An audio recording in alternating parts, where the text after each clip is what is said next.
Hello and welcome back to Coast FC, the Canadian soccer podcast focused on all things CPL, Canadian Championship, and more. My name is Felipe. And I'm Mike Rice. And today we are so excited because it is the eve of the CPL opening weekend. After 168 days without any CPL action, we are now back in CPL season, and we are both elated for it to have finally been here. We've been working behind the scenes to try to get some things set up so we can give you guys more and more content as the season continues. And hopefully you guys are as excited as we are for the start of the season. Today, we are going to do an opening weekend preview to look over all of the storylines surrounding the 4 matchups in this opening day weekend.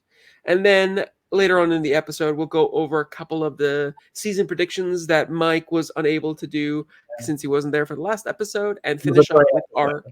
Well, thank you very much. Thank you very much.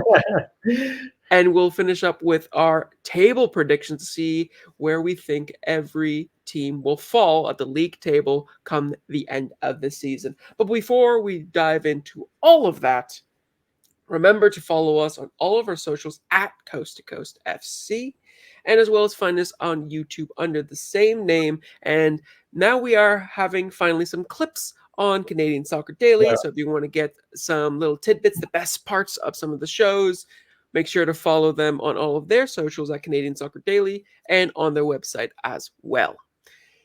But now, Mike, it is time for us to have some predictions for the CPL opening weekend. We're going to talk about some of the biggest stories going into it, and starting with the first game, which is Atletico Ottawa hosting York United.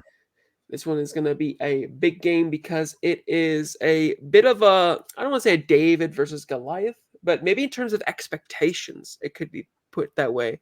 But I mean, Atletico Ottawa are hosting the first game, the opening game, and even if they weren't, I think most eyes would be on them because of the incredible off season that they've had, and we've talked about it at length, really. But starting with Ottawa, one of the biggest question marks going into Carlos Gonzalez's side is, yes, they have the stars. Yes, they have oodles of talent. But can they make it work? Will it look like a fluid team, or will it be a little disjointed and maybe won't have the flying start that a lot of people are expecting? Yeah, that's the thing. I mean, you guys spoke in the last episode with your predictions, and like there was a lot of chat about Ottawa, obviously, and how they have this incredible potential starting lineup on paper. But if something doesn't quite fit and something doesn't quite work, who are the replacements in some of this? They have got this like quite top-heavy roster. It's going to be really interesting to see how they go. I mean, we're looking at a lot of the things from like One Soccer coming out and stuff like that of their predicted lineups and things like this. And I've seen some of it where Debrienne's playing as a right wing back, and they're just like, there's players that you've got to sort of cram into different bits, and there are a couple of spaces missing where you think, actually, yeah, like Jonathan Grant's injury is actually a huge problem for this team. Like, of all the players that they've got on this roster, he's a huge loss already, and it's going to be so interesting to see how they go, because the players they brought in obviously got there's talent, like it is there plain to see, but how it all fits together, how the additions of Aparicio and Didic go quite late on compared with some of the others. A lot of these players know each other so well from playing against each other 4 times a year, so there's already that familiarity. And I saw a bit from Didic on the Atletico Ottawa Instagram page saying he was at a bit of a crossroads after that, like when his contract ended at Pacific. He's gone to Norway and gone trials there, and he wasn't sure what he wanted to do, whether he wanted to carry on playing. And like Carlos Gonzalez has got him ready to keep and brought him in, and he's going to be a massive part of this team and a really big leader at the back. But that's another little thing that just adds a little question about, like, are they going to gel straight away, or is this going to be gradually, right? Okay, we're all slowly going to get into this, and then kind of like a forge usually, like we'll just do the season, and then come the second half, we'll just boss it. True, they might actually. That might be the way that Carlos Gonzalez maybe has as maybe it's a backup plan. Is like, okay, if we don't get things, started right away, then let's just use the first few games to get settled, and then when it comes to crunch time towards the end of the season and the playoffs, that's when we hopefully will play at our best. So maybe it is a bit of a waiting game for Ottawa, but it is really funny that you pointed out that in this Galacticos team with all of these stars, a lot of it, the structure hinges on a player like Jonathan Grant, just because of the lack of defensive depth. Because I saw some of the predicted lineups, not only from One Soccer, but I saw the Capital City Supporters Group. They also released a bunch of their own personal lineups. Predicted lineups, and they almost all of them had different players playing at right back. It was like Chris Twardek was potentially at right back. I saw Zachary Roy potentially at right back. It's like no one really knows who's going to start there, and it's like you think with all of the stars that you have there, this goes to show that it's really about the 11 men on the pitch. It's all about everyone's equally as important. Having Didic, sorry. It's like a Jenga beat. Like as soon as one bit goes, it's like, oh, is it starting to wobble? Exactly. It's not it might, as shiny as the pieces might be, if you don't have that stable base, then who knows how great it will be. But I think still overall the quality they have, you would expect them to be able to go into this game with some confidence. And despite them maybe not having as much time as they might have wanted to have all of the players together, we don't know actually how long certain players have been training together. So maybe it is, they have gelled more than we have been led on to.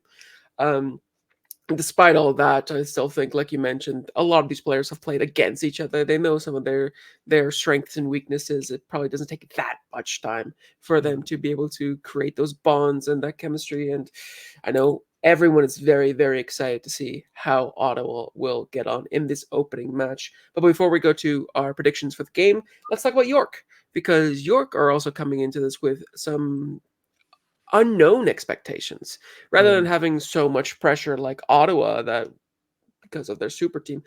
York United coming in, and I had a conversation with the guys at AFTN, and we all sort of agreed in the CPL preview we don't really know where to place York. That's it. Because they sort of got this fresh start, in a sense, because they've got new owners and with new connections, and we've seen those connections be used by bringing in a few Mexican players, and they had that preseason down in Mexico, but it's still Martin Nash, and a lot of the players are still the same.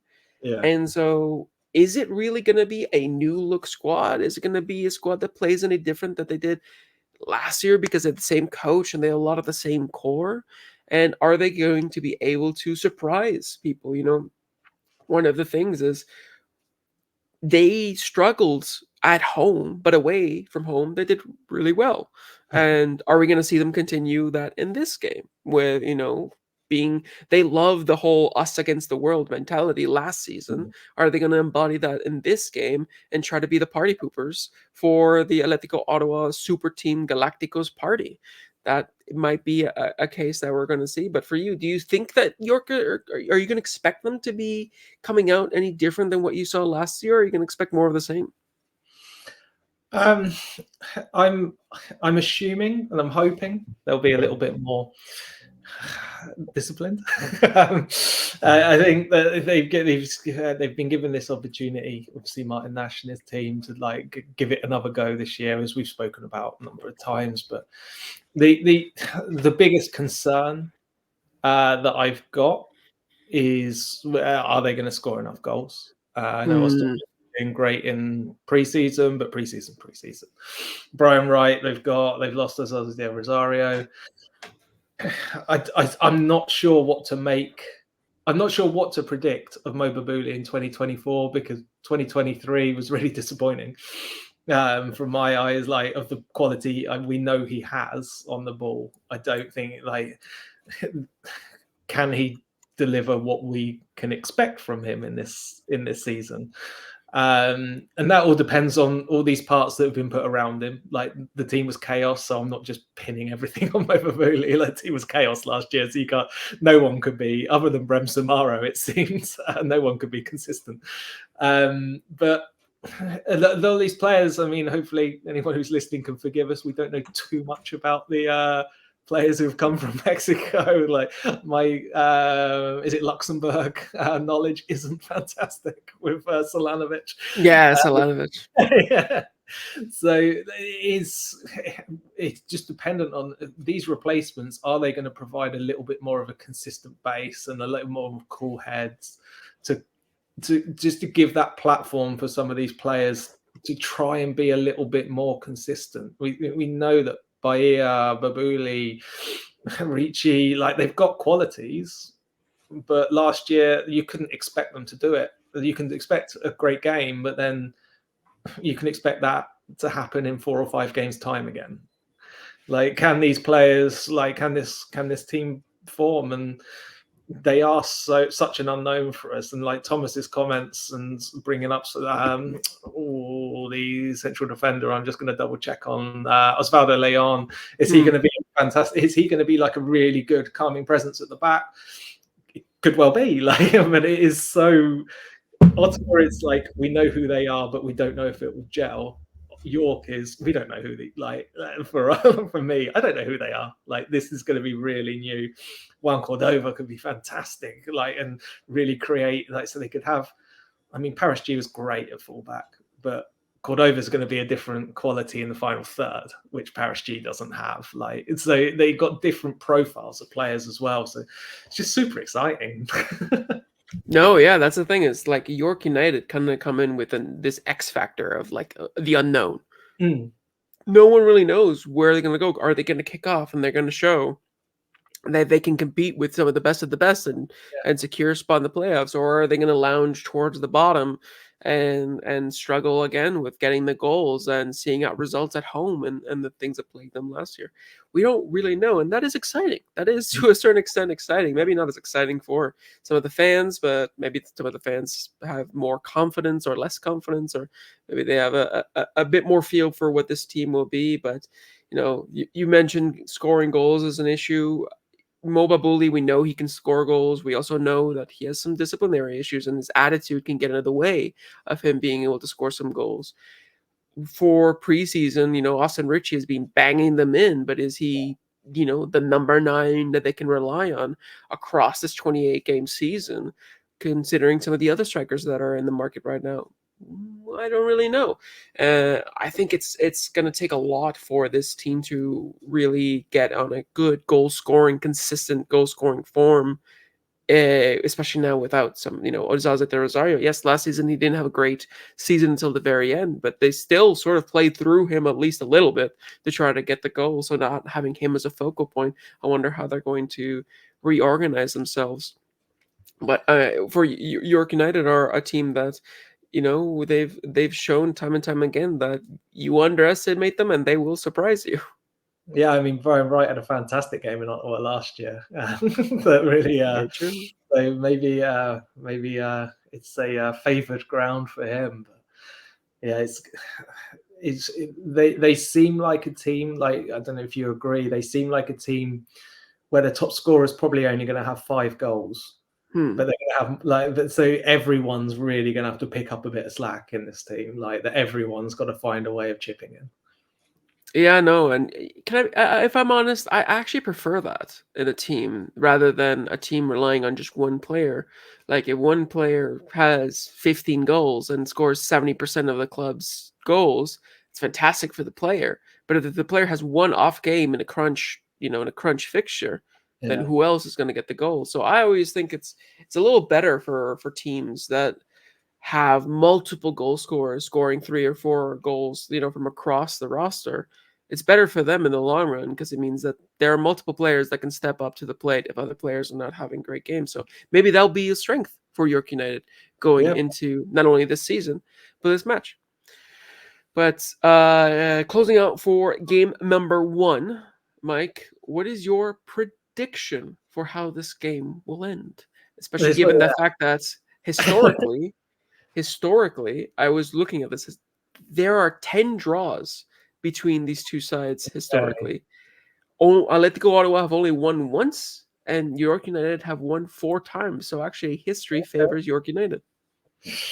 Yeah, and it's just made even more difficult because we don't, like we say, we don't know who York are. But I've got a feeling that the Ollie Bassett free kick, Amir Didic header is going to become a bit of a cheat code. Mm-hmm. So I'm going to go with an Ottawa win. I mean, I haven't seen him, but I mean, Thomas spoke about how big and imposing Osvaldo Leon is. So possibly he's the right man to be marking him in the box. But it just seems really hard to overlook, and I just think there'll be goals because both teams will go into it and just like you say, York are going to be this underdog unknown, and us against the world. They'll go into it with that. Ottawa will go into it with a lot of pressure on them, and I think they'll be a bit more attacking than last year. I mean, just by the additions, they've got to be. Only a 3-2 Ottawa. Ooh, 5-goal thriller. Maybe I'm just hopeful that we're going to get off to like a really exciting start, and it'll just end up 0-0. But I'm going to go 3-2. I mean, we saw last season's there how much parity there was at the beginning of the season. We saw draw after draw after draw after draw, which, for the people who are super into the tactical side of the game, it was really interesting, like myself. But many fans were like, "This is getting boring. Somebody please win. We want to see a blowout." I felt Vancouver. Halifax. Yeah, exactly. Halifax fans were past it, but we'll talk about Halifax a little bit later. For now, for myself, going into this, I have a head and a heart score, even though I don't have like emotional investment into it. Rather, it's the emotional investment in the drama. That's where the heart score comes in. The head score says, yeah, I'm thinking probably like a 2-1, 2-0 win for Ottawa at home. I just think their quality is so good that I can't see them really slipping up at the first game. But my heart score says York United are going to shock. It's going to be 1-1 going into the last few minutes, and then York United steal a winner and shock everyone at the stadium and watching from their TV screens. That's what my heart thinks. So 2-1 either way, but 2-1 I feel like will probably be the final score. But we'll see who is the one that has the 2 and who is the one that has the 1. Are we going to slowly be drifting into Ottawa being kind of likened to Forge with the everyone cheering on whoever they're playing? Yeah, I don't know. Maybe not so much Forge because they haven't proven themselves yet, but maybe a little bit like Inter Miami in the MLS, where it's like because they have the stars, it's like everyone wants to be the hipster and not cheer for them and cheer against them kind of thing. Maybe, and maybe that'll work to their advantage. We'll see. Either way, a lot of expectations on Ottawa and a lot of curious eyes on York United. Yeah. Moving on to game number 2, arguably one of the biggest games, probably the biggest, at least matchup of the entire opening weekend. It is the rematch of the Canadian Premier League playoff final from last season. Yes, that playoff final that was full of incredible moments, incredible goals. Are we going to see a repeat of that in this game? We don't know. I hope so. I hope at least in terms of caliber of goals and in terms of intensity and everything. It's not a cup final, but still the opening match against your old enemy hopefully brews some special moments. But let's start with the hosts in Forge FC.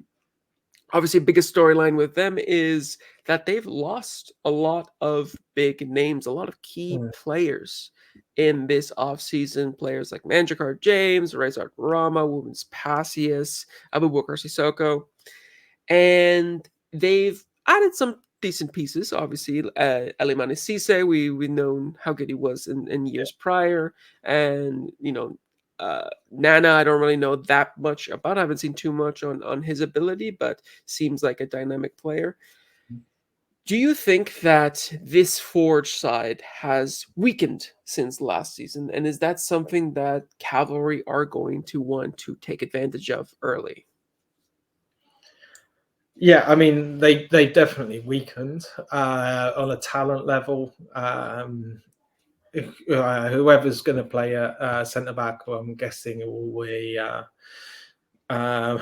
Balewu is not Manchcar James. The young player who's still developing, like on paper straight away, that's a downgrade, but we'll see what happens going forward with this player. The thing that York, we've spoken about how we're Forge. We've spoken about how we're possibly more critical on because of their history and how well they performed as a club. But part of me, as we were preparing for this, I was sitting back and just thinking, actually, like, yeah, Rubens Pacius is a big loss, like, and you wanted to make money on this player, and the whole part of his departure was really sort of very frustrating, I think, for Forge. It didn't quite go as they planned. They obviously knew that he wasn't going to stay forever, but now they don't have to keep shuffling players around. Like they kept a good core of players. They lost some of their stars and some of their possibly biggest assets, but they've actually still got they've obviously still got some very good players. And maybe this point where it's like, okay, it's going to require these players to actually step up and be consistent, like Tristan Borges, who we know can do it but didn't do it last year. David Chouanier, again, they're probably going to get games in their more favoured positions. They're going to get games alongside similar players. We're not going to see quite as much rotation in this team, and maybe that will just do them in good stead, that they can just be a solid CBL team without. I mean, it sounds bizarre to say without the star players when they've still got Carl Becker, Paddy Banker, like Terra Gal, like they've got quality everywhere. It's just the big losses at centre back, but they've still got goals in this team. So, like, and that's what, when I've looked over, and we'll go into this later, like when we picked where teams are predicted finish for the season, the first thought in my mind was, right, which team's scoring goals? And there's a few that aren't, and there's a few that are. And Forge are one of those teams where you can rely on to score. Yeah, and you're right in that they have still a lot of good players, and I think they're going to have to rely on a lot of the players that maybe not took a backseat role, but maybe weren't the standouts in the team last season, and they're going to have to now step up to be standouts, or at least very, very, very solid players. I'm thinking of players like Garvin Metusala, players like Noah Jensen. He's going to Like be. mentioned. That's a really good shout. I'm really interested. Noah Jensen's going to be a really interesting one for this year, I think. Like how they get him involved, and if they can develop him and improve on him from last season, he could be really, really a big standout for this team. Exactly, and then since there's a lot of players that are like that, whereas you could expect what are you going to have for everyone this season? What are you going to show and demonstrate to us? Can you step up to the plate now that a bunch of players have left, both in the attack and the midfield and in the defense? And you look at the young players that they have, that they're also going to have to rely on to step up because some of these players have left. You're looking at Kwasi Poku. You're looking at I think they just signed 2 players to developmental contracts today at the time of recording, Dino Bontas and Amadou Kane.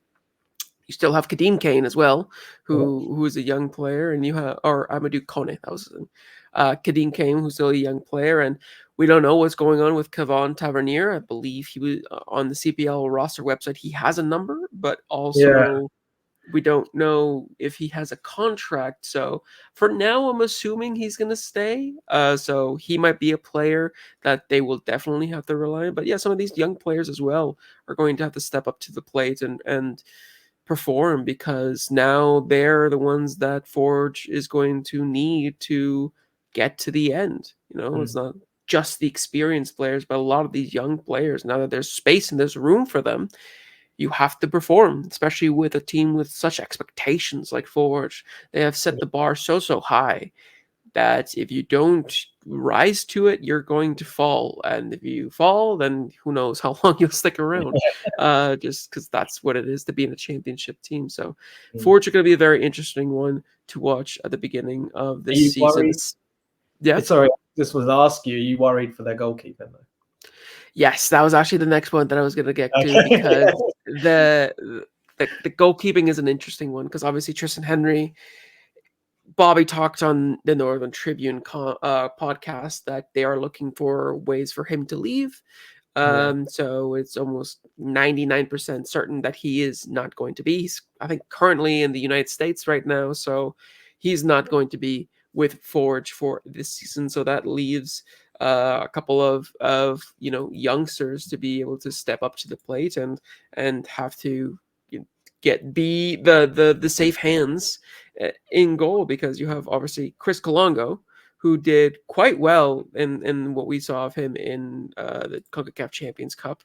He's super young to be able to deal with that. He's I think 22, and that was his first, I think, proper start for Forge, like in a huge match against Mexican Giants at Chivas, and he did well. He dealt well with the pressure. So it may be him who is the starting goalkeeper, or it might be the Czech keeper that they got from LAFC, Jasim Koilalat. It's Koilalat, something like that. Koilalat? Okay, I like that one. Koilalat. Where they have two keepers that, they haven't really had much experience playing on the grandest stages. And, LAFC 2 is MLS Next Pro side. It's nowhere near playing in like the MLS Cup for LAFC, right? So it might be a little bit of a Emil Gazdov situation from last year, where where it's like young keepers, untested, unproven keepers that might have a little bit of nerves about them, might make a mistake or two, and it'll really show a test of character for them, how they will bounce back from some of those moments. Because you look at Tristan Henry, and he had quite a few mistakes in them, but he always bounced back, and he always had a fantastic game, a game or two afterwards. He never let the mistakes define him, or let him get down for too long. And that's something that I think these young keepers will have to take advantage of. But for you, like, who do you see being that number one? And do you see it as just a stopgap while they find a proper, number one, maybe in the summer or maybe next year? Or do you see as like, no, this is the guy that we want going forward? Yeah, I mean, it seems like they should have let Tristan Henry go a long time ago, so that they weren't doing this before, like the week before the season starts. They could have got themselves better organised. I know nothing of Kalila, quite honestly, whether he's a quick, we need a second keeper. This guy we've seen him, he looks quite good. He's available, let's go. Or it's someone they've seen and they've been tracking for a while. I don't know. So he's a little bit of an unknown. When it comes to Chris Colongo, though, he had errors. He's a young goalkeeper learning his trade against a quality Liga America side. The biggest question for me, is, I like the comparisons with Gazdov that you just mentioned there, but Gazdov had Didic and TMG in front of him, two seasoned, and their partnership was fantastic. Ashiniodo Johnson is going to have a lot of pressure on him if whoever takes over, whether it's Garvin Matusla or Balewu, whoever's going to play alongside him. He's now that obviously Magicar James moved on, he's got to build up this partnership with a new central defender as well as a new centre back, and teams could really punish them, as they're trying in this early stages of the season, as they're trying to build that rapport and they're building their style of play between each other. That will take time. You can only do so much in training.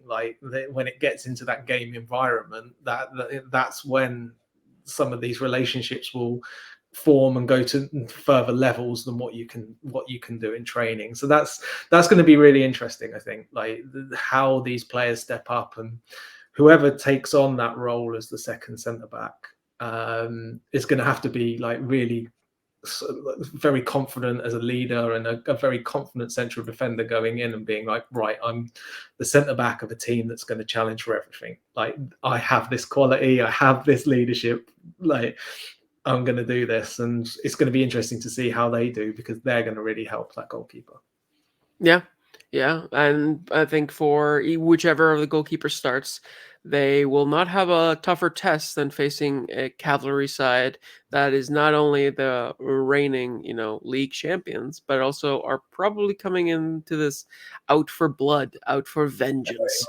And so moving and shifting on to that team, it's been, like I mentioned, 168 days, but I'm sure some of those scars are still a little fresh in the mind for the players. After it was a thrilling match, but it was a match that at a certain point Cavalry looked poised to win.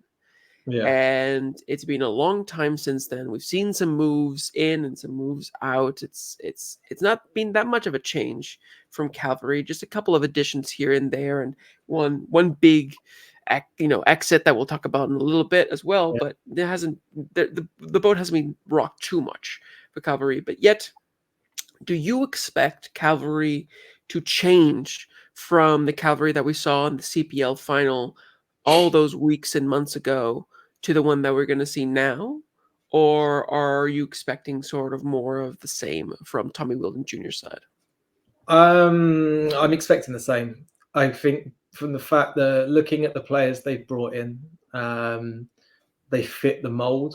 It's not that I look at them and go, oh, okay, like this is going to be wildly different. They're players who Gutierrez fits in with that midfield. Like, he can play in a couple of different parts of that midfield, but he's not revolutionizing anything. He's just doing like a like for like switch, like, which they didn't have last year. So they've added depth to what they've got. And part of me this last week has been like really sort of wrestling with the thought of, is that good or bad?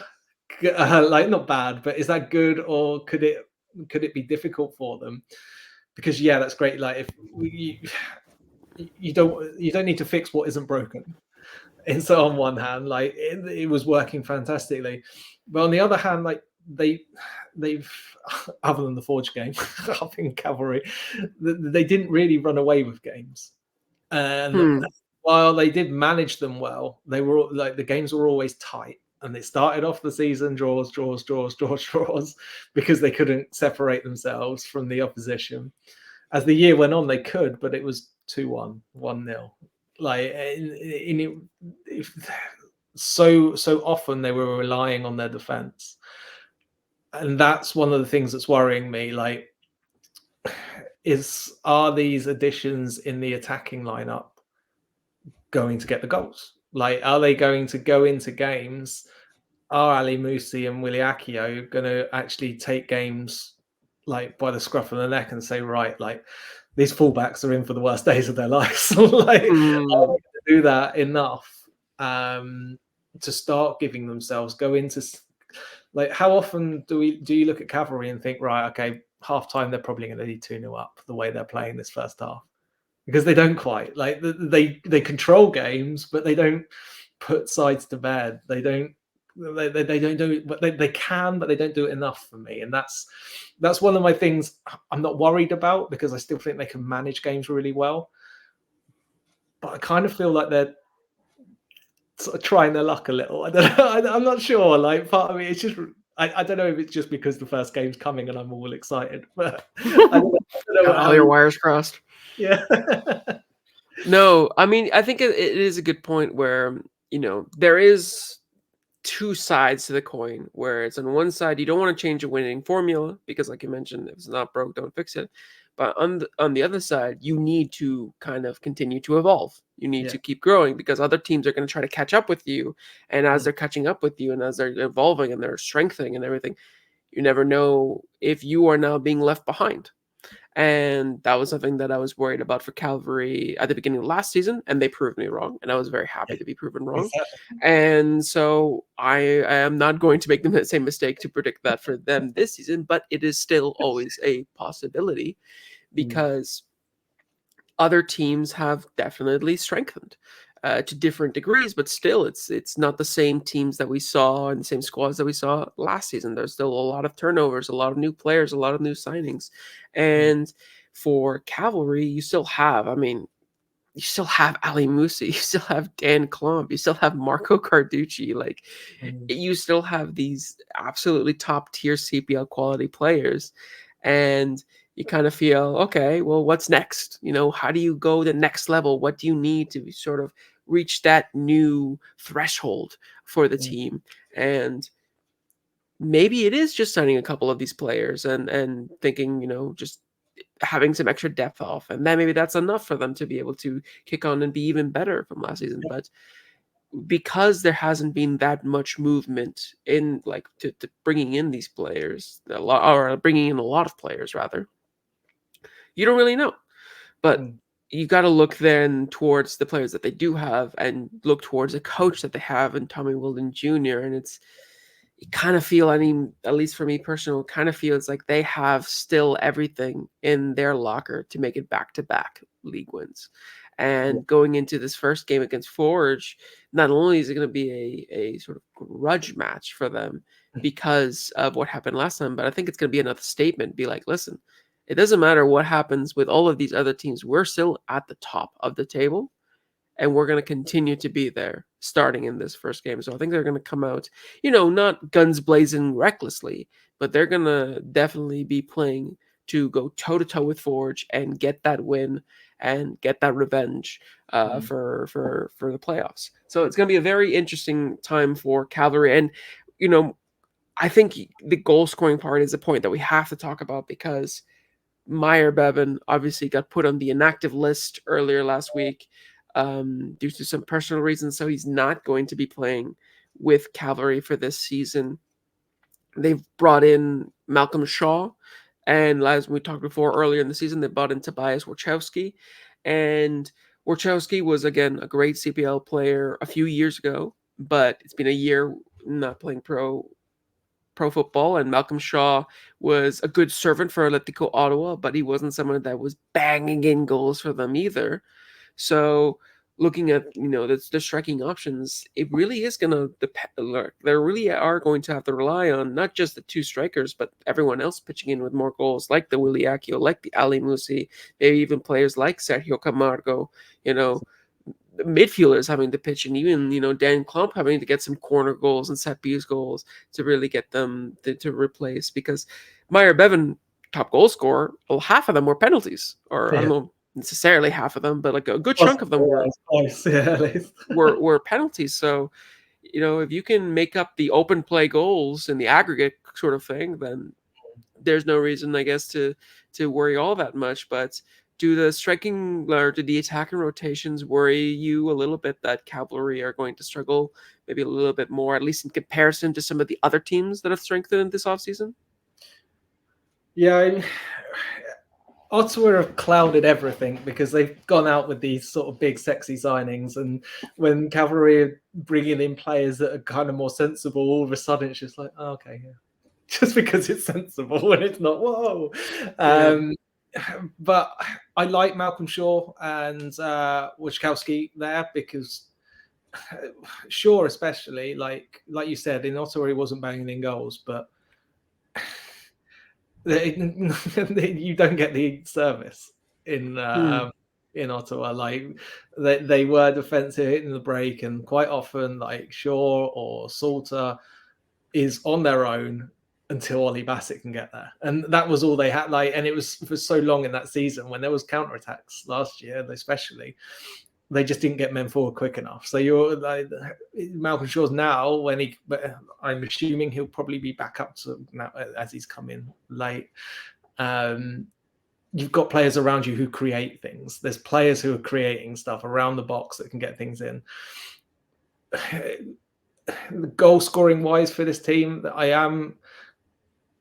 one of the things that worried me last year that we spoke about was just the fact that they did get good possession. They had quality players, but their central midfield doesn't progress the ball as well. Like they have their qualities, Charlie Trafford, Jesse Daly, aren't on defense splitting passes. Their qualities are in winning the ball and recycling it quickly and trying to find Ali Musi, Akio, Camargo. I'm really interested to see what Lucas Diaz can bring.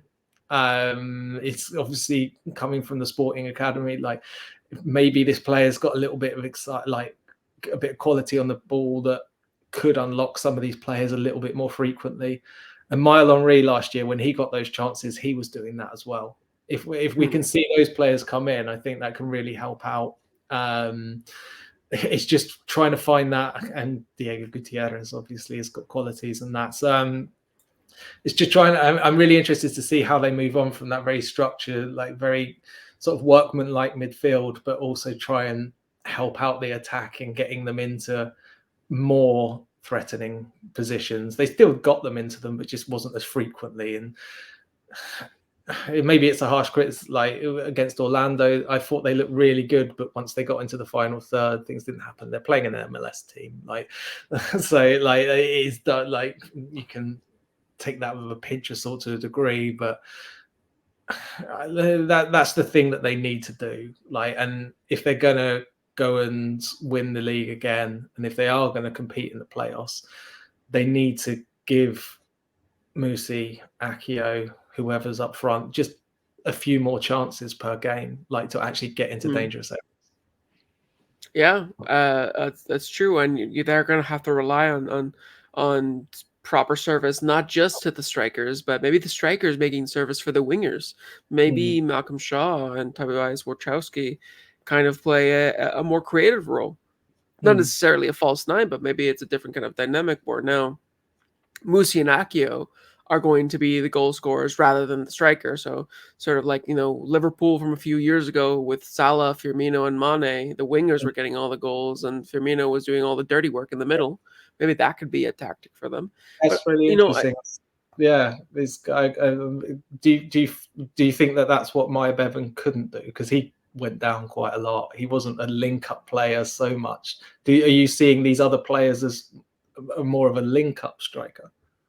Potentially. I mean, you look at the profile, again, Tobias Wachowski, I don't know how much anymore, but I think Malcolm Shaw has a profile of a player that is good at hold-up, and depending on, again, we didn't see all that much of his link-up play because he wasn't getting service to him in the first place in Ottawa, so I don't know about his technical skills necessarily to be that proper hold-up man, but he has at least the physical,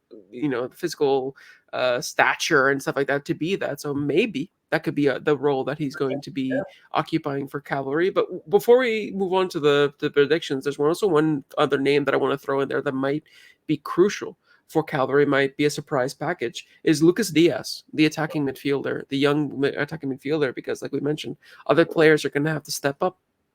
And as a young, dynamic midfielder that, he comes in with a lot of excitement as a dual nat, and people who have followed his career that are super interested in dual nationals, and especially the young ones, know how much talent he can bring. He might be somebody that they're going to have to rely on to come up with special moments as well. If, for example, one of the wingers isn't performing or the strikers aren't scoring goals, maybe he will be a player that they have as creating moments of magic. So he's another name I feel like we should keep an eye on, and you should keep an eye on as you watch this game unfold tomorrow.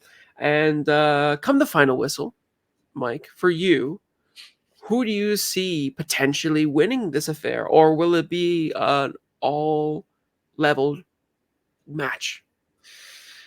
I think it's going to be tight.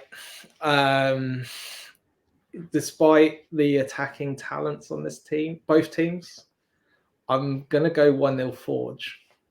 The home advantage.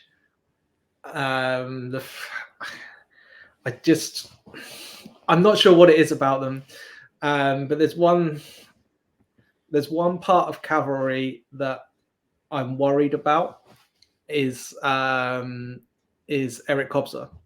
I'm really concerned, and I'm not 100% sure why, that he will have a slight regression this year, because he was fantastic last year.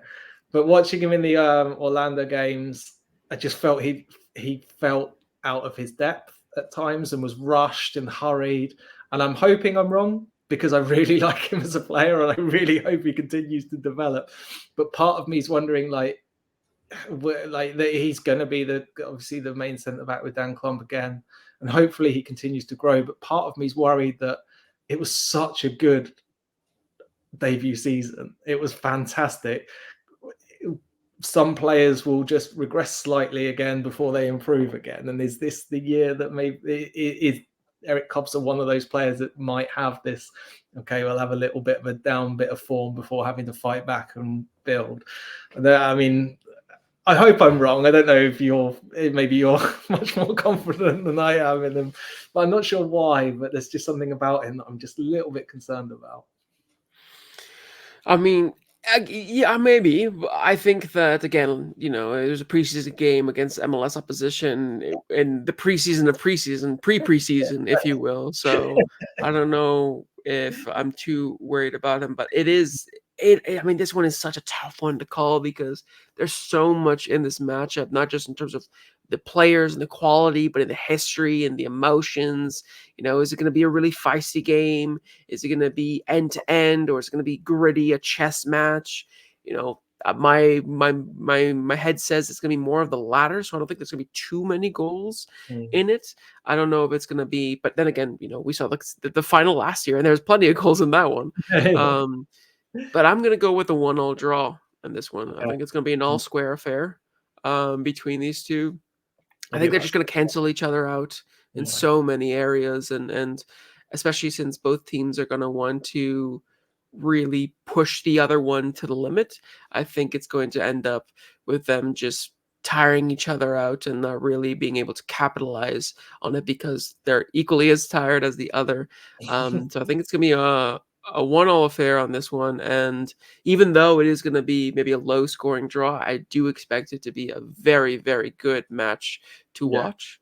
And I mean, it's going to be that, you can't not watch the rematch of the CPL final because that final was so good that even if this match is only half as good, that's still a blockbuster of a match, so it's a game that you can't really miss.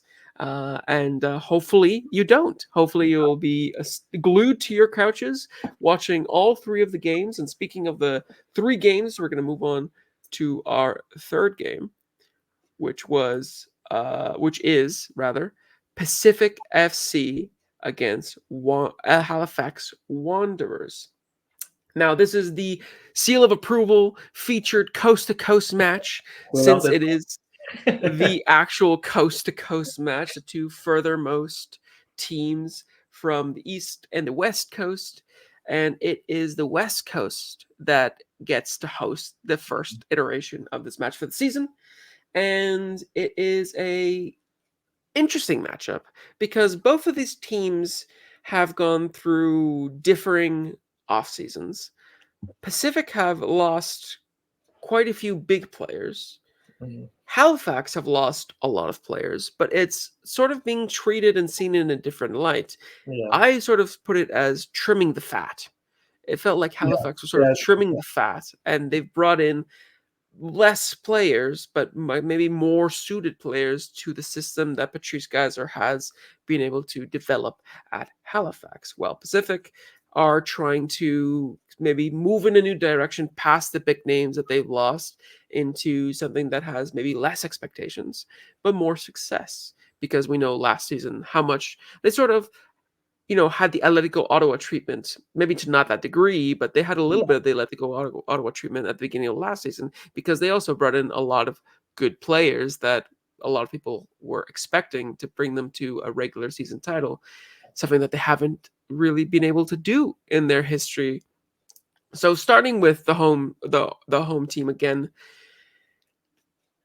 biggest story of it obviously is that they lost Aparicio and Didic, and they've gone to Atletico Ottawa.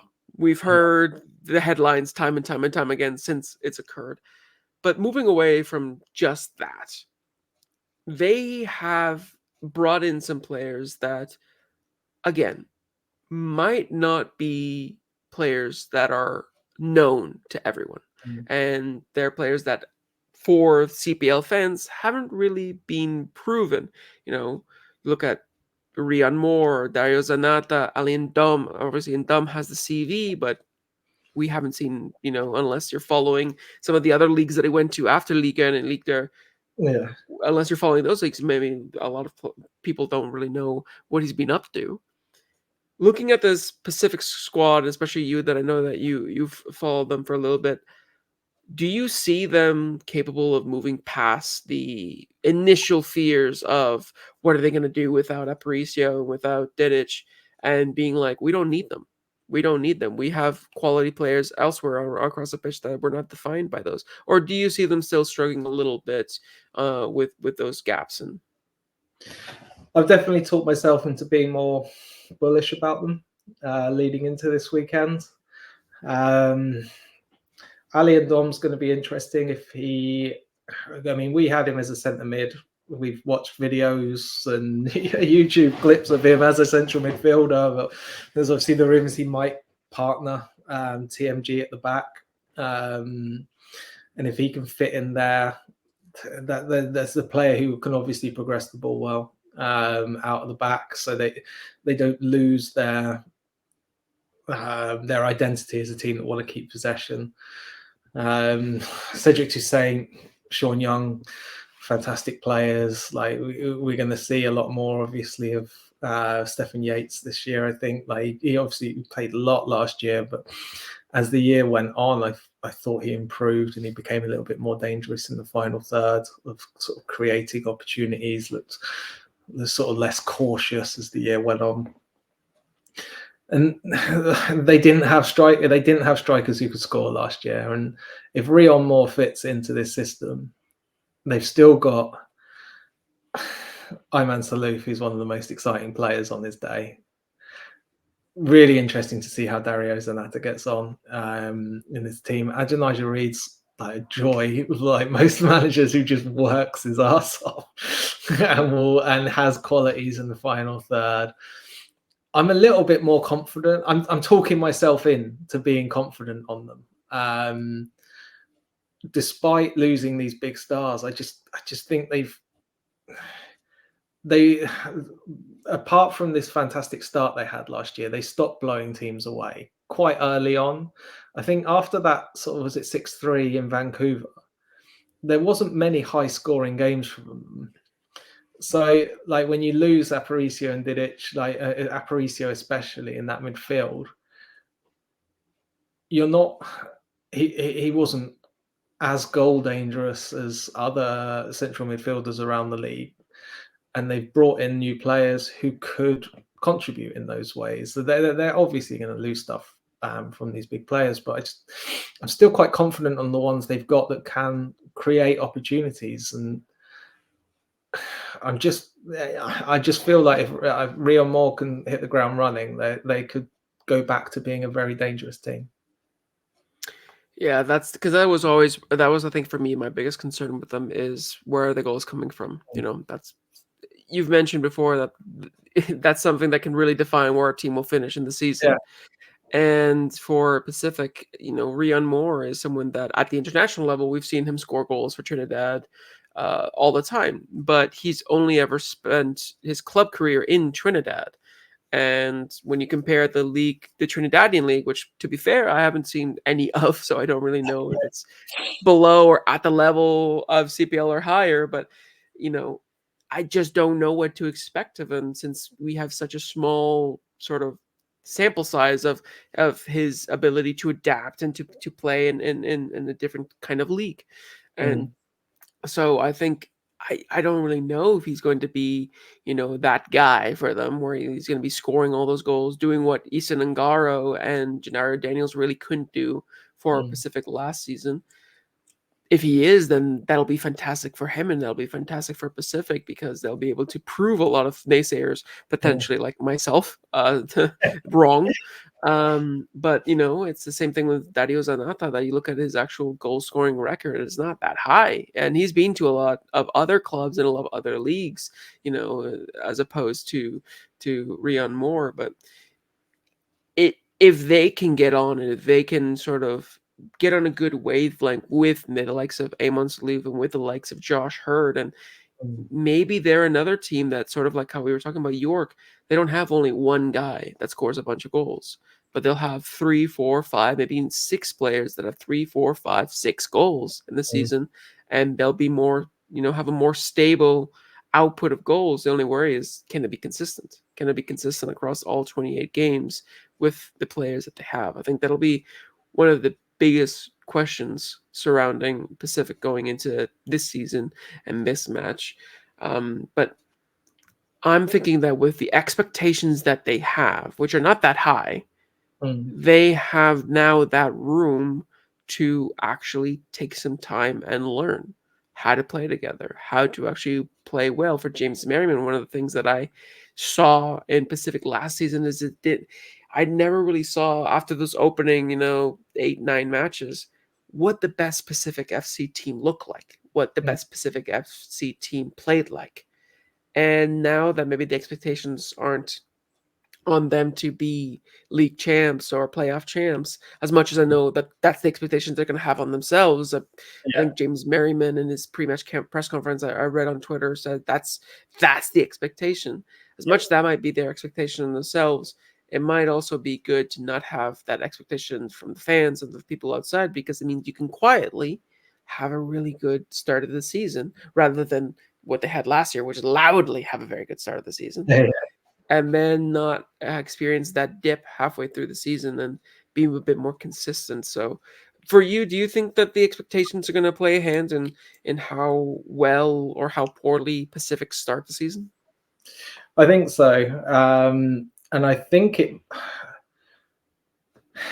it may have a little effect on how they approach games as well. Like James Merriman has spoken about how like Pacific want to be a ball dominant team, dictate the play, force teams into like chasing the ball. But when you look, but when you looked at them going forward, they look like they missed a number 10. But then if you put someone forward, they'll miss Cedric Toussaint, and then they let in goals. Like so, I'm starting to think. I look at this team and I think you've got Iman Salouf who's electric, as Nigel Reid, so much pace. Like you've got all those opportunities. Will they be a little bit more defensive and give up a bit more possession, so that they can hit teams on the break? Because they've got that ability to just go, okay, well, if we can absorb a bit of pressure, we've got central midfielders who are defensively resolute and they've got a lot of energy and will protect our defense. If we can do that and invite teams forward, you put the ball over the top for Iman Salouf and Adonijah Reid, and they're beating their fullback every time. Hmm. So I'm curious as to whether we'll see a little bit of a different Pacific this season, not just from the fact that their expectations are lower, but because of the personnel they've got. That's true. I think finding that balance in their squad and in their, in their starting 11, it will be huge for James Merriman. And, we've seen that apparently, allegedly, there are rumors that they are playing more three at the back and they're playing kind of like Yeah. a 3-4-3 kind of scenario. So maybe that'll be the change that is needed for this team to thrive and have all of the players Mm. playing well in the system and having them sort of maybe be more in harmony with the system rather than maybe last season where it didn't feel as harmonious on the pitch, especially in the second half of the year. I think that for Pacific, this game will be so important, not just because it's the home opener, and not just because there's the political things that's going on with Starlight Stadium in the background and the sale and everything, but to really sit down and mark it and be like, you can't forget about us. We Mm. know there's Atletico, Ottawa. We know there's Cavalry, there's Forge, Vancouver FC have strengthened, Halifax can press really well, but you can't forget about us. I think that'll be one of the biggest things for Pacific going into this match, and uh, they're going up against a very difficult team, a very Yeah. very difficult team that really really surprised us last season, and that is the Halifax Wanderers. Halifax Wanderers under Patrice Geyser. We are now going to see the beginning of year 2 of Geyserismo, as what I'm calling it. Geyser ball. And you know, with such a fluid, such a dynamic, such an entertaining style of football that Patrice Geyser has, we've complimented it so many times last year. I'm really curious to see, and I'm curious also your thoughts on it. if we're going to see drastic changes from Patrice Geyser because of his personnel change. Like I mentioned before, they've sort of trimmed the fat. A lot of players have left. A lot of players that maybe we weren't expecting to leave from the team. The likes of Theo Colom, Callum Watson, Jake Ruby, some of the players that maybe weren't necessarily starters, but they were good, solid depth pieces. The fact that Patrice Geyser and the team have let them all go and have brought in not as many players, but still quite a few players to the team that might suit the style better. I'm wondering if now we're going to see sort of the chains off of Patrice Geyser and be like, now I don't have to compromise. And now I can play exactly the free flowing fluid football. Say that 5 times fast. That he wants to really implement in this team. So for you, are you expecting a change in formation and tactics from Patrice, since he's a very the tactician that he is, or are you expecting the same as we saw from the end of last season? Yeah, I'm not sure. I was obviously spending my free time looking through Twitter and Instagram, Canadian Premier League comments, and seeing the varying sort of predictions of whether they'll go to a back three or they'll keep the same formation and things like. I think personally, I hope they continue in the same form they did, in the same setup that they did, because they've still got the pieces to go in there. And obviously, your chat with Josh last week, bringing Valevsky is like an actual seasoned centre forward. That could really open up the game even more for Massimo Ferrin and Aidan Daniels. Like, it could give them even more opportunities. Like, not that they need them, almost like the way that Halifax create chances at times, but I just feel like they adding that, keeping the key players, Cavalry, like they've got everything in place to try and build on what they created last year rather than revolutionizing what they did last year. Like Patrice Geyser, it was year one. Like you say, it's year one as a Canadian Premier League manager. It's his first step up, and he did incredibly. And that was with a whole new team. Like, you talk about Vancouver as an expansion team. Halifax are almost that, like the way they set themselves up. So he's been able to look at, right, these are the ones I want, these are the ones I want to keep, these are the ones I'm happy to leave, and these are the ones who are going to come in to replace them. And he's had that chance. And if they fit to what he envisioned, I imagine it would have been a similar style, similar setup, and they just had those slight upgrades in those areas. Like, are you in the same boat, or do you think are we going to expect something particularly different? I don't know. I mean, that's one of the reasons why I posed that question, is because I'm uncertain on that as well. It seems like the way that Patrice Geyser likes to play. You could see it work with a 4 at the back, but you could see it work just as well with a 3 at the back. And you could see it work well with only 2 in midfield, because they have the players, but maybe 3 in midfield, or having 2 strikers. That's the thing. It's because it plays so fluidly, it's hard to really pin down, what formation they're going to play. And football has evolved to the point where formations are sort of references rather than actual fixed things in the actual game. Possession, out of possession, in transition. Exactly. Yeah, it's very much just like, here's a snapshot of what they might look like at the beginning or at a certain point in the game. But even still, like, looking at some of the tactics that Patrice Geyser has been able to bring in, and looking into some of the play styles or like the individual roles that certain players did in the last season, it's hard to not think that they're going to play in a very similar way, just because, maybe that's selfishly because I love the way they play. I love the way that they're playing in rock and roll. And that's why I'm hoping that there'll be even more, and they're going to come up with this wacky, 3-2-3-2 or something like that. I don't know. Formation. Yeah, just leveling up.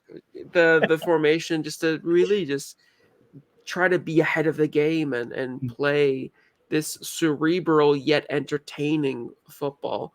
And now that he has a lot of more players that he wants, and it wasn't more of the players that maybe he was given, we're going to see what the real Patrice guys or Halifax side is going to be. And that's what I'm super excited for in this second year, because year one was, they blasted past their expectations. Yeah. Now year two is going to be about, okay, now what can we do now that we're up here? Yeah. Can we stay here? Can we go even above? Or, what we don't want to see, unless you're not a fan of Halifax Wanderers, is them start to regress a little bit. So it's going to be a very, very telling season for the direction that Halifax Wanderers are going to go into. And one of the biggest things that is going to rely on, and this was a huge point in our review of the league last season, was their away form. Yeah. Because, that was the thing that cost them so much at the end of the season. It was the away goal difference that cost them second place and the ability to potentially host that CPL final. In the end, it was Forge that beat them on away goal difference.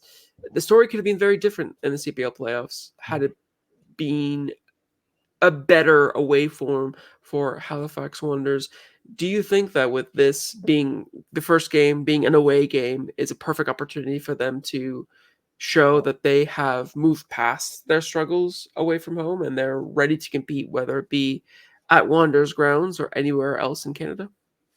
Yeah, definitely. I think that a lot of preparation has probably gone into how they're approaching their away travel and like how they're prepping and how they're organizing this, because I mean, for anyone who needs reminding, Canada's pretty big. So it's not the same for the likes of me over here in England when we're complaining about a 2-hour drive. This is like a huge distances that they're covering, and there's a lot that can take it out of players. And when you're going to a team who are less fancied than they were last year, and you're on a high as a club, like you need that win, like that, because if they don't get points out of this game, that's is just a quick knock. Like you don't want that sort of knock at the beginning of the year, like off of your sort of morale, and just to say like, oh god, like we've just gone across the country, we've lost again on the road. Like we don't want another season like this. You don't want to start your year like that.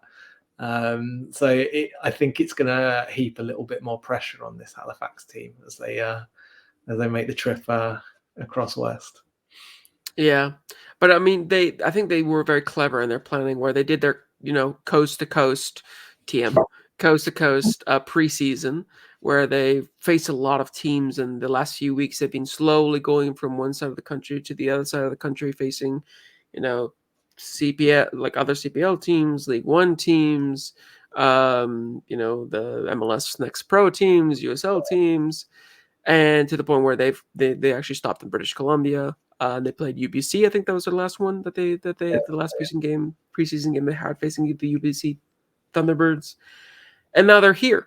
So they're sort of primed to, at least for this one first away game, to be settled. It's not like you were training in Halifax all week and then you had the long journey over to Pacific. No, they've slowly made their way over, so it really benefits them to be able to perform in this particular game against Pacific in the opening weekend. And also, it might have helped them train to make these journeys, constantly be on the move and going back and forth for the actual season. Get the players a little bit more used to it before the season starts, so that when the season does start, it might not, take such a toll on them as if they didn't do it at all.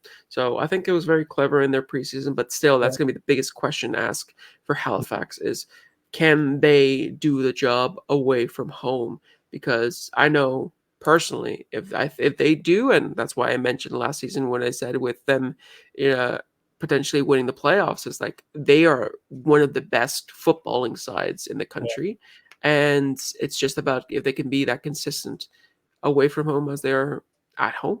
So Yeah. I think that'll be very telling in this match. But moving on to the match predictions, Mike, for this coast to coast approved clash, what do you have for us? I'm gonna go for a rogue shout. I'm gonna go Ooh. big to start the year. 2-0 Pacific. I think that Halifax are gonna struggle on the road. I think Pacific are gonna be a lot better than we're predicting. And yeah, I'm gonna go 2-0. Nice. Okay. It is a little bit of a rogue shout there, but I like it. I like it. For myself, again, another tough game, but I do think that because Halifax have primed themselves a little bit more, they're going to come into this game stronger than maybe even expected. So I'm going to go with a dynamic 3-2 win for Halifax Wanderers. Another high scoring game, hopefully. Maybe fingers crossed that we get to see some high scoring games this weekend. And it isn't not just like 1-goal games and stuff like that across all 4 matches, because that would be such a yeah, that would be such a buzzkill after all the hype going into the season opener. One soccer, just go. No. Yeah, do it again. Do it again. Run it back next week. We'll push it everything back. Do it again. That wasn't good enough. Yeah, no, I'm hoping that we get to see some high scoring games, and I think this game is primed for that. I think the way that Halifax like to play, and I think Pacific being at home and wanting to prove a lot of their doubters wrong, I think it's prime for a lot of goals in this match. I just think Halifax are going to be a little bit too strong, and they've built really well to kind of not come away with something. Maybe it'll be a draw, but I don't predict them to lose. But you never know. Maybe Pacific will come out and beat them 2-0 and really make that statement that I said that they needed to do earlier. Hopefully, either way, we get to see some goals. That's the most important part. Moving on now to the fourth and final matchup of the opening weekend. We got the 2 Vs, Vancouver against Valour FC, the teams that were in 7th and 8th positions are looking to improve on what was rather disappointing season last season. And both of them have gone through some heavy rotations in terms of players in and players out. It's going to be completely new squads for both of these teams, and with it brings a lot of question marks and a lot of potential storylines. So why don't we start? You know what? We start with the home team every matchup. I'll let you have the away team since it's your beloved Valour here. Starting with Valour, then. It's a team that, if we said that York, we don't really know what to expect of them. Valour, I think, is that times to the nth degree, because at least York has players that we've seen before. This Valour side is full of CPL players, not CPL players, international players, Canadian players, just so many new faces, and they're going to have to find a way to gel away from home for a very long time, starting with this match against Vancouver. So what are your expectations of Valour heading into this opening weekend? Because it could be anything. Mine are unrealistically positive, as you'd imagine. But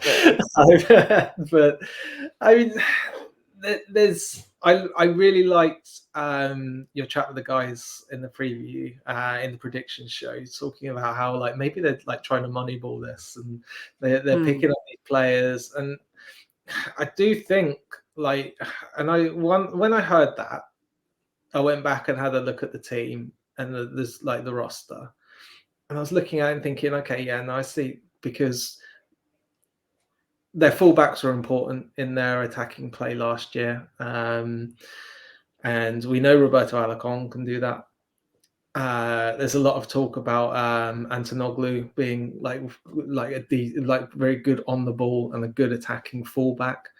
So if he can step into this league and perform at a good level, I'm not saying go out there and set the world alight like they ended last year in Winnipeg, but like if you can perform at a really good level, he could be a big upgrade on Jordan Haynes, who is, if he's your starter, you've got to worry. their central midfield, their defensive midfield was really good. I'm really curious, like how Johansson fits on this. The bits I've seen with him over at Whitecaps Hmm. in last year's games, I think he's a really interesting addition as someone who can chip in and sort of help out. They've got good players in Kean Williams. We know that. Where does Jordan Ferreira, Secunda, like what can they bring to this attack, which the guys last year didn't? But it's all about Sean Hundle in this game. Like he's proved throughout the beginning of last year on the worst version of Vancouver that he's a goal scorer. Yeah. And Vancouver proved last year. Valour proved last year they had no goal scorers. So like, bringing him into this team, looking at the way that if like the biggest thing about Valour is if these players line up and they can perform to decent levels and they can gel, like you've got a striker there that's going to score goals. And I just that just makes me a little bit more positive for them, which they probably don't deserve, but I still am. I mean, it's fair. It's fair. You know, we got to be optimistic, even in the worst of scenarios. Yeah, Sean Hondo is gonna be a huge one because he, like I mentioned in the episode last week, he's gonna be the guy for Valour. He's gonna be the number 9, where it's like everything is going to flow either through him or to him, and he's gonna be the one responsible for all the goals, or at least most of the goals that Valour are going to get. Yeah. And of course, he would have no better place to kind of announce himself as Valour's new big number 9 than scoring a goal against the team that he scored their very first goal, and in the grounds where he was once welcomed as friend now becomes foe, Vancouver FC. And I think that it's going to be huge on him to perform, especially with that away, like this huge away stat that they have all the way up until June 2nd. It's going to be a massive ask for Valour to consistently get points, you know, not being able to be at home for a couple of months. They need to start on a good foot, and they need to start on the right foot, rather. They need to start on the right foot. They need to start on a good basis, because if not, then they're going to fall away fast. And once you fall away fast and early, it's very hard to catch back up in a league like this. So that's going to be probably one of my biggest concerns. But yeah, hopefully, I mean, from a neutral journalist point of view, and also from someone who loves the drama, it would be amazing to see Sean Hondo score. And I'm going to be front row and center for that match. I'm going to be attending that match there to see him score against his old team. And I wonder what his celebration may be. If he'll celebrate or if he won't celebrate at all, that'll be very interesting. For anyone who remembers Adebayor scoring against Arsenal for Man City. Just runs the entire length of the pitch to go celebrate in front of the other fans. Oh my god, that would be hilarious. That would. He's already etched himself into some infamy because of his comments that he made last season here in BC. That would really, really put his name into some bad books here in British Columbia. So would be fantastic to watch. That would be fantastic to see. But yeah, that's so Valour have a tough time coming into this match because of these things, and they're going to be coming against the Vancouver FC side that are going to be looking for a statement win as well. You know, they've made a lot of signings in this offseason, a lot of good signings, a lot of local signings. You know, I'm going to be that Sunday game is going to be the BC homecoming party because of all of the BC boys that they've signed. But a lot of expectation is going to be on this team because last season they had the benefit of the doubt. It was the expansion year. They were maybe rushed into it. They didn't have a good recruitment plan because they didn't have the time or the resources. And they just, they had to make lemonades out of some not very ripe lemons. Now, they have some really good juicy lemons to make lemonade out of because the players that they've brought in have been so, not only like from a storyline of the local, that's fantastic, but they've been such clever signings. because if you look across the team now, every position has two good players. Mm. Not, one good player and maybe a deputy or an up and comer. No, every position has two players that could start the match and could be a starter for that team in any other situation. Even goalkeeper now with Callum Irving and Nico Giansopoulos, every Yeah. position has competition, and that's only going to push them to reach greater heights because they want to be starting games. They want to be playing these games. And when you have, we've talked with it about Patrice, when you have players that are on the peripheral, you need to motivate them to fight for their place in the starting 11 and not to coast. And that's something that I think Vancouver FC suffered from last season, of having players that maybe they were just happy to pick up their paycheck and play here and there and just, show up at training and not really give their 110%. Now they have a squad full of players that are going to be willing to put in the work so they can play these matches. Mm. So for you, looking at the fact that they've brought in a lot of these players, are you hopeful for what Vancouver FC can bring to the CPL? And are you thinking that they might be the dark horses of the league, or do you think it's going to be all for show and maybe not much in the actual tangible product? I definitely think on paper, when you look at this team, they should be much higher up the league than what they finished last year. They've, like you say, they've got players for every position twice over. That's kind of my worry, and like in some ways as well, because I'm getting Pacific flashbacks.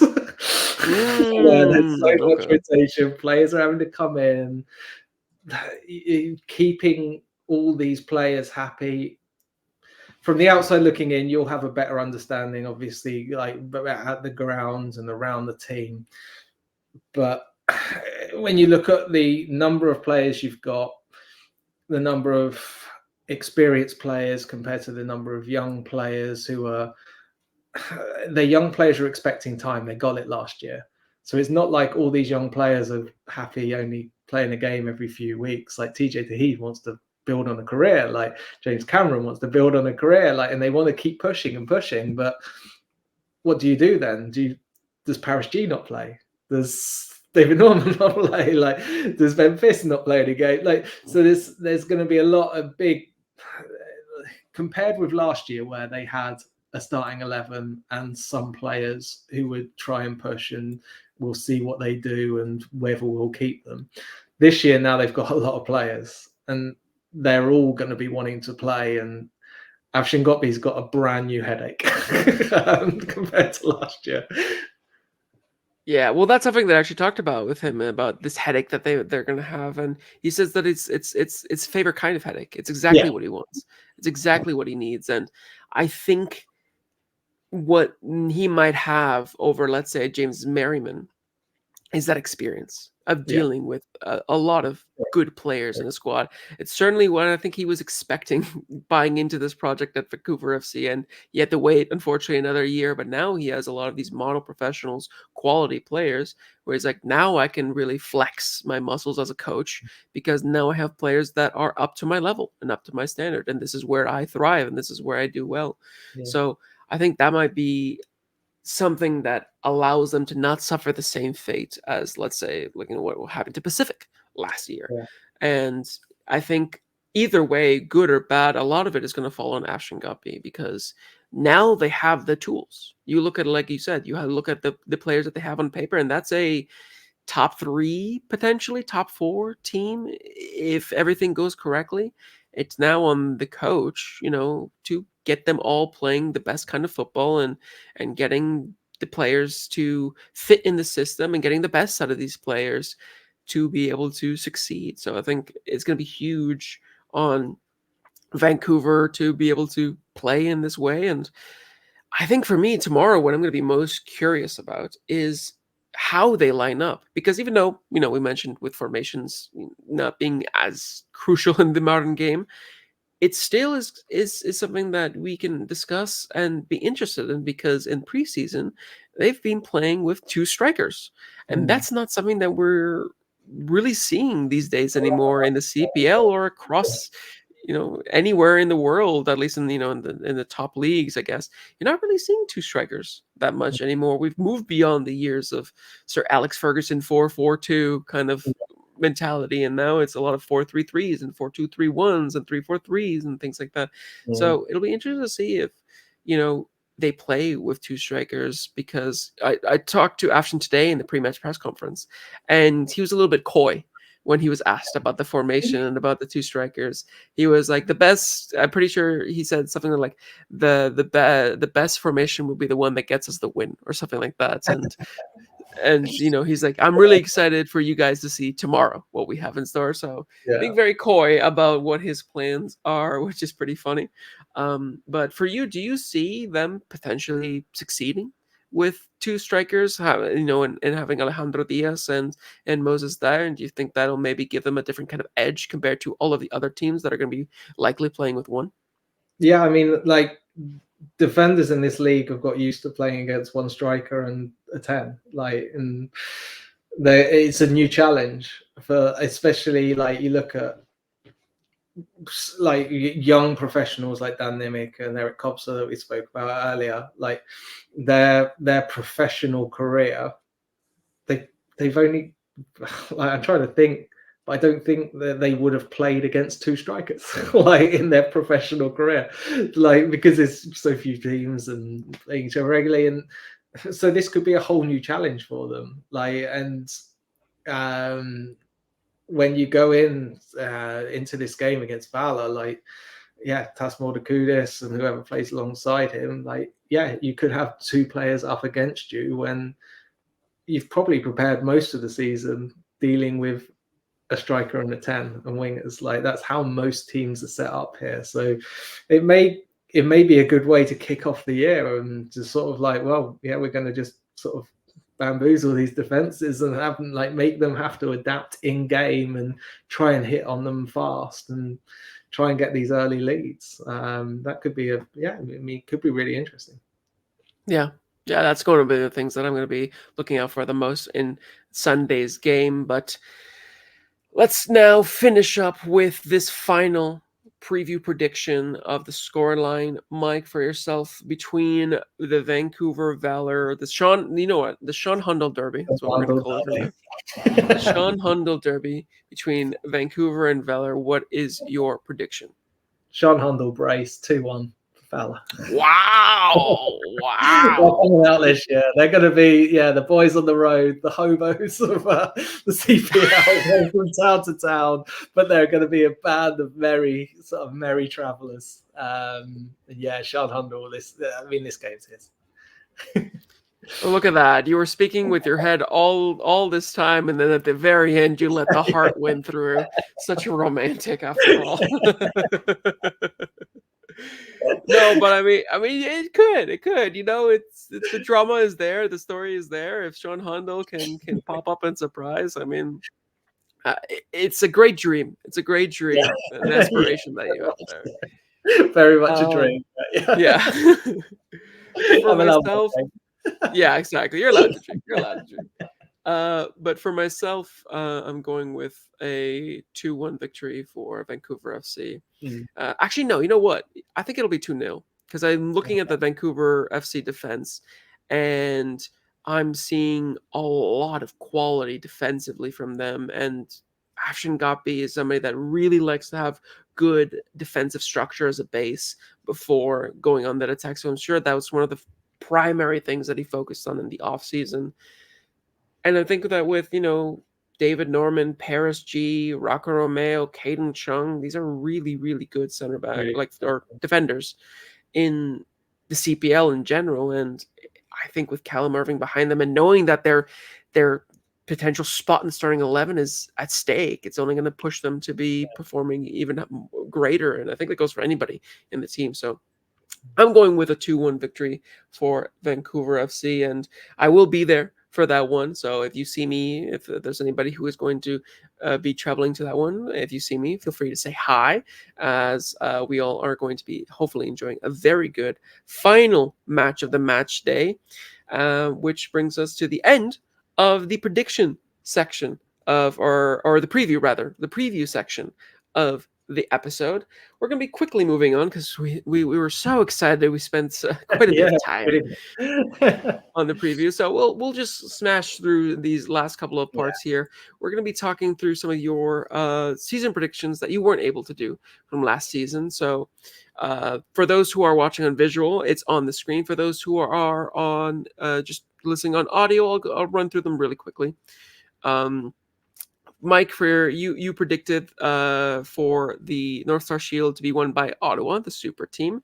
You predicted the North Star Cup to be won by Cavalry, to make it the first one in their history. You gave the wooden spoon to Vancouver FC, which Yeah. is something that I might talk to you about in a little bit. You gave Yes. MVP. Yeah, you gave MVP to Amon Salouf, which I love that shout. I can't believe we actually didn't even think about that or consider that in the episode last week. You gave the golden shoe or the golden boot to Taryn Campbell. I guess it's a golden shoe. Um, you gave the defender of the year to Thomas Mayer-Guier. You gave the Golden Glove to Mark Carducci. What I call it the Golden Baby Bottle. Yeah, the Golden Baby Bottle, the under 21 Player of the Year to Kwasi Poku. Playmaker of the Year to Ollie Bassett, and Dark Horses again. Speaking with your heart, Valour FC. So I mean, these are so there's some surprising picks in there. We're not going to spend too much time on it because this is already quite a long episode. But maybe like two quick ones there. Obviously, for MVP and for the Defender of the Year, you went with two Pacific players. Yeah. Are you expecting Pacific to maybe push on higher than what a lot of people are thinking, and those two are going to take starting roles? I think so. I think TMG is going to take control of this Pacific defense, and I think while they may not reach the heights that like a usual MVP would have reached with his team at the end of the season. I think just the fact that I think we're going to see that TMG was just as important as Amir Didic, and he can do that alongside someone else this year. I just feel he could be a really, really key part, and he's really just going to stand out a lot. He was dangerous in both boxes last year. He could defend well in late situations. He's great on the ball, but he can also attack crosses, and he can get on the end of set pieces. But yeah, I think he's going to be really useful, and not trying to give away anything. I don't think they're going to. In some ways, I'd like to see them reaching higher levels in the league next year. I don't know if they will, but I just feel Ayman Salouf as well is just, if he can have even just a slightly more consistent season than what he did last year, he's going to be one of the best players in the league. Very fair. Yeah, that's very true. And I'm hoping it is because, my favorite player the first half of the season was Ayman Salouf, and I'd love to see him ball out more in this upcoming season. And that's the other thing is obviously with your wooden spoon and your dark horse. Was that in a daydream that you had? Were you maybe were you just in your happy place at that point? Yeah, I mean, Valour, I'll probably go to the grave saying there'll be a playoff team, and it still won't happen. But I just hope I've just got hope for them. I feel really sorry for the people who go there week in, week out. They need something to cheer about, and I really hope they get something this year. And Vancouver, like I said before, they are stacked. But I'm just, if anyone's going to do it, Afshin Gotbi probably is the man to do it. But it could be really difficult managing all of these quality players, for this level.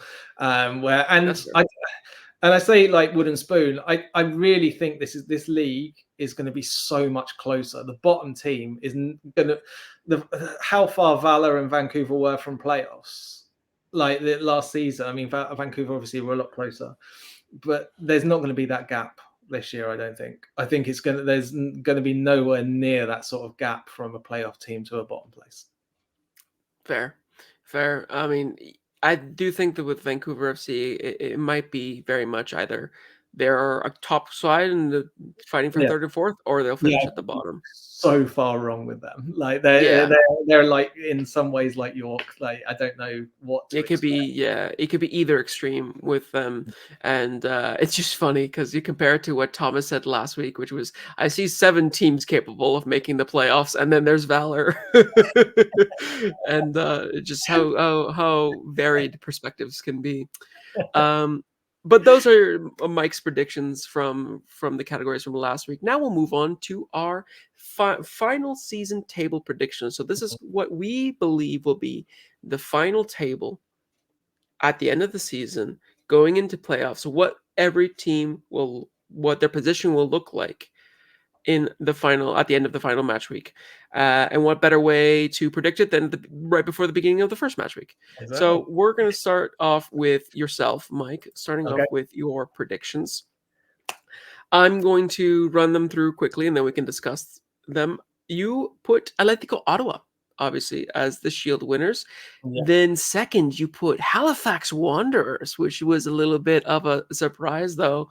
Third, Cavalry, so they've fallen a couple spots down from their pedestal. Forge in fourth, Forge.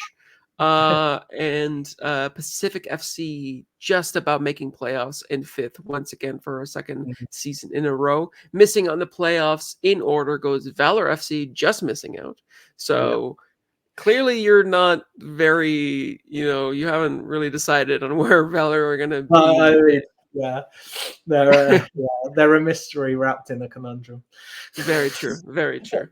And then York United in seventh, and Vancouver FC, as you mentioned, running out the bottom in eighth. So, again, you talked a little bit about Vancouver FC, and you talked a bit. We've talked about Atletico Ottawa and everything, but looking at the teams that you've put into to make the playoffs, I don't necessarily disagree with the top 4. I'm just curious about your placement. Do you really think that Halifax and Ottawa are going to have that good of a season, and Cavalry or Forge are going to kind of fall by the wayside? My thoughts on Forge will be another slow start, especially with the goalkeeper change, and they'll wait for playoffs. And then for the others, it was honestly, when I look at it, Ottawa are going to score a hell of a lot of goals. Halifax will score quite a lot of goals. Cavalry won't score quite as many goals. And I just feel like those top 2 teams for me are the ones that will go out into games and they will go and get leads that teams can't come back from. And they will do that much more consistently than any other team in this league. Ottawa have got the quality. Halifax have got the quality and the sort of pace and excitement, and they've now got, as much as I hope Thiago Coimbra continues to improve, but Valesky as well now, like if he hits the ground running and gives more space for Massimo Ferri and Daniel, like they've just got options all over the pitch to create opportunities and strong defenses as well. And then 5th down to 8th, honestly, I could see about 3 points separating all of them by the end of the season. Yeah. So it's a crapshoot for that one. Like after that, because I'm going with Pacific out of all of them, but I mean they could all be separated by goal difference. But like when you look at those 4 teams, for me, I can't separate any of them, and I went with Pacific just because I just feel they've got that little extra quality. Fair. I mean, yeah, I think you're so right in that those last 3-4 places, just like maybe even the first 4 places, we're talking so much about parity and how there's going to be barely anything in it. I think the best case scenario for the league as a whole is to only have 3-4 points in it between making the playoffs and being bottom of the table, and maybe 3-4 points, the difference between finishing first and finishing in the last guaranteed playoff spot. And the way that this sort of season is shaping up to be, and looking at all the off seasons, and I've been listening to a lot of people's podcasts and Twitter spaces and reading articles from so many different people across the league that are covering their own teams, and it's so hard to just be like, yes, this is a standout team that will finish here. it's so difficult. So I do think that there's going to be barely any difference between them, though.